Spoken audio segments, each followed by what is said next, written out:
We spoke with Don Pettit at the Human Research Program workshop a few weeks back. Now, in one space shuttle mission and 2 6-month tours of duty on the space station, totaling 370 days in space, Don Pettit has had his hand in almost every experiment and been a test subject for even more. Today, we get his take on the not so glamorous but important side of research.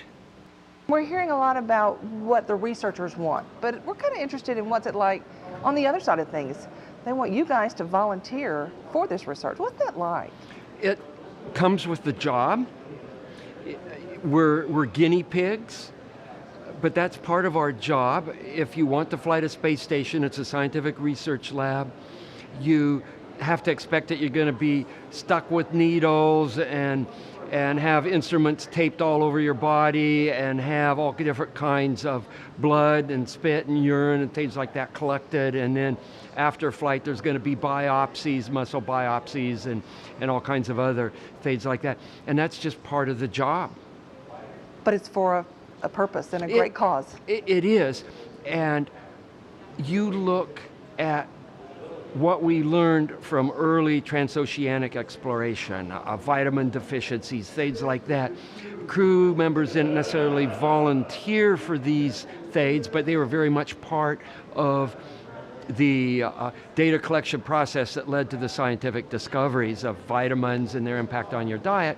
And we're reliving through that era again on space station, where you take people and put them in an environment where the magnitude of gravitational forces have been changed by a factor of 1,000,000. A factor of 1,000,000. Change any other environmental factor by 1,000,000 and see how long it takes the nematodes to shrivel up and die. And the fact that we can go there and come back basically unscathed is an amazing discovery in itself. But there's all kinds of tertiary things that we are learning about human physiology simply by going there for long periods of time and coming home.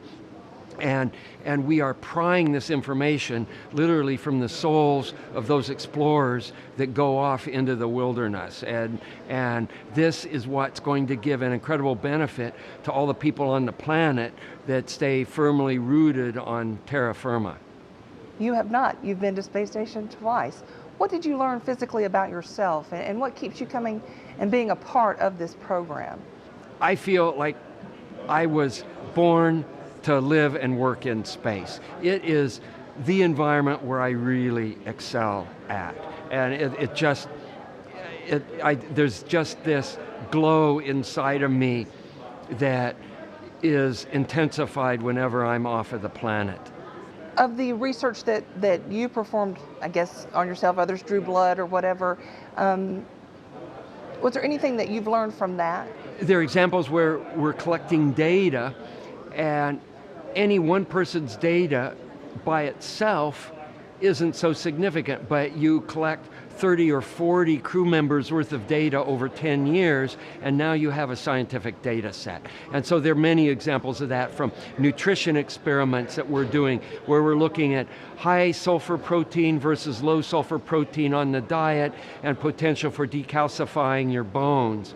And then you look at exercise protocols, where you try to define a protocol that will do the best job of preserving your body, your physiology, your cardiovascular system, your skeletal system, with the minimum amount of time and effort put in by the crew members. So those are two examples. The eyeball studies that were going on now, and NASA has this acronym called VIP, but what it means is your eyeballs go squirrely when you get on orbit. That we have a number of retinal maladies that turn up because you've been on orbit for long periods of time, and we're just now getting to the understanding of what's going on and possibly figuring out how to prevent that. And that knowledge will spin off onto eye health for everybody on planet Earth. And it will be amazing to see what comes from that. What's next for you? Or do you have an investigation, or are you going back? I'm still an active astronaut, And so I do all the training, and I check all the boxes needed, and I'm working a ground job dealing with keeping experiments and equipment running on space station, and you know, it doesn't get any better than that.